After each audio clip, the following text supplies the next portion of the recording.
Glass, as an independent object, mostly as bed, date back to about 2500 BC. It originated perhaps in Mesopotamia and was brought later to Egypt.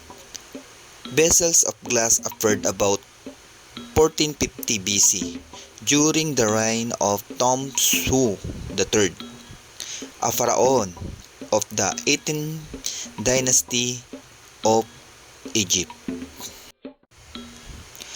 A glass bottle bearing Thomson's hieroglyphs in the British Museum in London. From Mesopotamia and Egypt, glassmaking using the basic soda lime silica composition traveled to Phoenicia along the coast of present-day Lebanon. From there, the art spread to Cyprus, Greece, and by the 9th century BC, the Italian peninsula after the conquest of Alexander the Great in the 4th century BC, glassmaking skills spread to the east, including the India subcontinent. Glass beads and bangles characteristic of the Hindu culture of about 200 BC have been discovered in Nebasa excavations. Glassmakers in Syria prospered during this time, specializing in flying wool of single colors.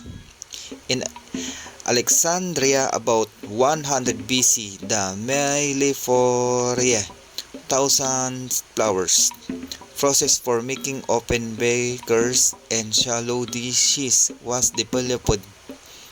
In this process, as shape core was made, perhaps of mud, to which section of colored glass canes were attached. The core and cane were placed into a outer mold to keep the shape while the glass fused in an oven. After removing the mold, of course, the glass surfaces were ground smooth.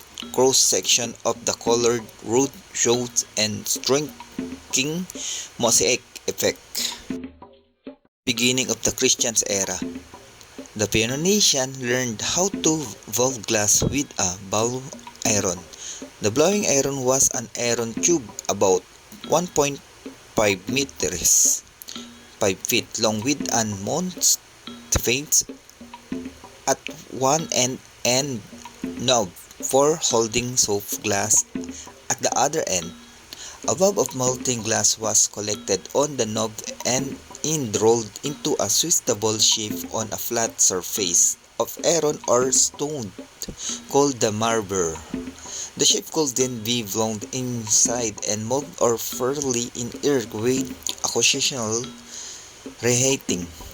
A solid iron rod called the pontel was used to wrap thread or pinch glass into desired complicating handle. Them or bottom also could be fused to the vessels when desired. The Roman and Egyptian probably used sand mixed with ground shells as raw material for silica and lime and hardwood as an source of soda. They also showed astonishing skill in the way they use metallic oxides as chlorides. Very small difference in oxide content can drastically affect the final color of glass. Yet colors and tint were reproduced time and again with a remarkable consistency. Copper was used to make green and ruby red glass. Iron produced black, brown, and green. Antimony, yellow. Manganese was employed to make purple and amethyst glass. An opaque white glass made by using tin was important in glass cameo work, of which the famous Portland wines, made in 1st century Rome, in an outstanding example to make these waves. A layer of white glass was superimposed on the darker material and afterward captured feared and cut away to leave the white figure in relief against the darker background. Roman attempt to make flat glass by furring lamps about 12 millimeters, 1/2 inch. Think were unrewarding. Proper transparency could not be achieved by soft means without grinding and polishing the cast material.